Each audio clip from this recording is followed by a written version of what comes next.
मैं इतना ज़रूर कहूँगा कि योगी जी एक ऐसे मुख्यमंत्री हैं जो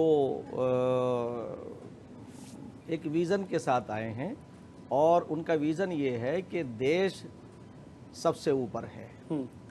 जब देश सबसे ऊपर है तो जाहिर है कि कहने का अंदाज़ या टाइमिंग की जो बात कर रहे हैं वो हो सकता है, मगर इसमें कोई विवाद नहीं है कि हिंदू और मुसलमानों को दोनों को एक साथ बैठ कर के संवाद से मसाइल का हल करना चाहिए। जो समस्याएं हमारी कोर्ट से हल होंगी, अगर वो हम आपस में बैठ के कर लें तो उसका ज़्यादा अच्छा मैसेज जाएगा, हमारे अंदर ज़्यादा सद्भावना के मैसेज पहुँचेंगे। मैं इस सिलसिले में एक बात ये कहना चाहता हूँ कि भाई देश के लोगों से, हिंदू और मुसलमानों से, दोनों से, और ख़ास तौर से आज के प्रधानमंत्री श्री नरेंद्र मोदी जी से, उन्होंने बनारस के अंदर जब वो आए पहले 2014 के इलेक्शन में, तो अभिषेक जी एक बात उन्होंने कही थी कि मुझे तो ईश्वर ने भेजा है, और ईश्वर अल्लाह ये कहे कि माँ गंगा ने मुझे बुलाया है। और माँ गंगा जो है वो ऐसी सबको जीवन देती है, सबको सैराब करती है, जिसे हम कहते हैं कि हम उस देश के वासी हैं जिस देश में गंगा बहती है। तो अभिषेक जी, मैं देश के प्रधानमंत्री जो 140 करोड़ की बात करते हैं, यकीनन सबका साथ, सबका विकास, सबके विश्वास पे वो काम भी कर रहे हैं। और वही नहीं, उन्होंने जिस तरह से बहुत बढ़िया टीम गठित की है। आप उत्तराखंड राज्य के मुख्यमंत्री श्री पुष्कर सिंह धामी को ले लीजिए, बहुत निष्पक्ष काम कर रहे हैं और बगैर भेदभाव के वहाँ भी काम हो रहा है। और जो देवभूमि आगे बढ़ रही है उसी के साथ यूपी भी इसी तरह से आगे बढ़ रहा है। इसी तरह से अन्य जहां बीजेपी के शासित प्रदेश हैं, सबसे बड़ा काम ये हो रहा है कि वहां कहीं दंगा नहीं है, कहीं झगड़ा नहीं है, और उसका नतीजा ये है कि हिंदू और मुसलमानों के बच्चे दोनों आगे बढ़ रहे हैं। तो ये तो है हमारे देश की आज़ादी के बाद का माहौल।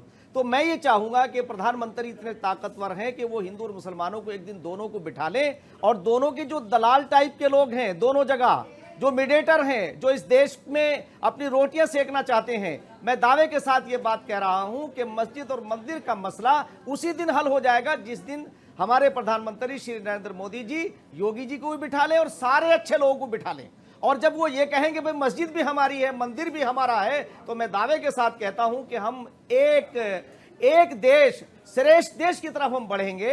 और क्यों बढ़ेंगे कि हमारे दूध और खून के रिश्ते हैं, हमारे नफे नुकसान एक हैं। यहाँ पशुपति जी बैठे हैं, वो बताएंगे कि वेद दुनिया का पहला ग्रंथ है, मैं ये कहता हूं। और दोनों का में सिमिलरिटी जो है कुरान और वेद के अंदर, अगर आप उठा के देखेंगे तो कहेंगे एको ब्रह्म द्वितीय नास्ते नेहना नास्ते किंचन वादहु ला शरीक, वन गॉड विदाउट सेकंड, अव्वल अल्लाह नूर उपाय कुदरत के सब बंदे, एक ही नूर से सब जग उपजे, कौन बने कौन बंदे।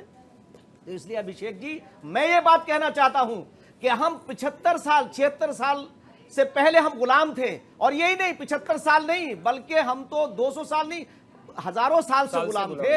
आज हम भारतीयों की सरकार है, तो भारत के लोगों को चाहिए कि एक अच्छा प्रधानमंत्री हमारे बीच में निकल के आया। और मैं ये लफ्ज इसलिए बोल रहा हूं कि प्रधानमंत्री किसी ऐसी बैकग्राउंड से नहीं आते जो किसी ताकतवर घर से आते हो, राजनीतिक घराने से आते हो, बल्कि एक कमजोर घर से निकल करके आए हैं। आज कितने लोगों को रात में नींद नहीं आएगी, कितने लोगों को रात में नींद नहीं आएगी, कई लोगों को खाना नहीं पचेगा।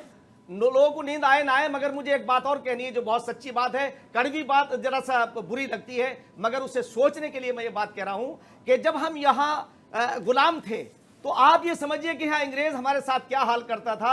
और मुगलों से भी, हम मुगलों के वंशज नहीं है, उनसे हमारा कोई रिश्ता नहीं है, कोई डीएनए उनसे हमारा नहीं मिलता है। और एक शासक अपने शासन के लिए कुछ भी कर सकता है। औरंगजेब एक बादशाह था, ओनली एक बादशाह था। मुसलमानों से कहना चाहता हूं, इस्लाम का मुताला करो, वो एक बादशाह थे, और बादशाहों का धर्म अपनी बादशाहत को बचाना होता है। हम अनुयायी हैं, हम फॉलोवर हैं हजरत मोहम्मद सल्लल्लाहु अलैहि वसल्लम के। उनके बाद उनके उत्तराधिकारी, उनके खुलाफा के, हजरत उमर का वाकया सुनाना चाहता हूं कि जो खलीफा दोम थे, एक चर्च में जब वो जाते हैं तो वहां क्रिश्चियन लोग कहते हैं आप नमाज पढ़ लीजिए। वो कितने दूरअंदेश थे, वो ये कहते हैं कि भाई नहीं, कल मुसलमान यहाँ दावा करेंगे आके कि हमारे खलीफा ने नमाज पढ़ी, हम मस्जिद बनाएंगे। अगर यही चीज औरंगजेब के बीच में के जहन में होती, जो दूरअंदेशी होती, वो तो सोच रहे थे कि हमारी नस्लें राज करेंगी। अरे भाई, ये दुनिया किसी की नहीं है, ये आनी जानी है। तो इसलिए देश के लोगों, बड़ी बात आपने कही काश्मीर साहब, बहुत बड़ी बात कही आपने। और ये अगर ये हर कोई सोच ले, और अगर ये हर कोई सोच ले, फिर जो हम कहते हैं ना कि हमारा देश सोने की चिड़िया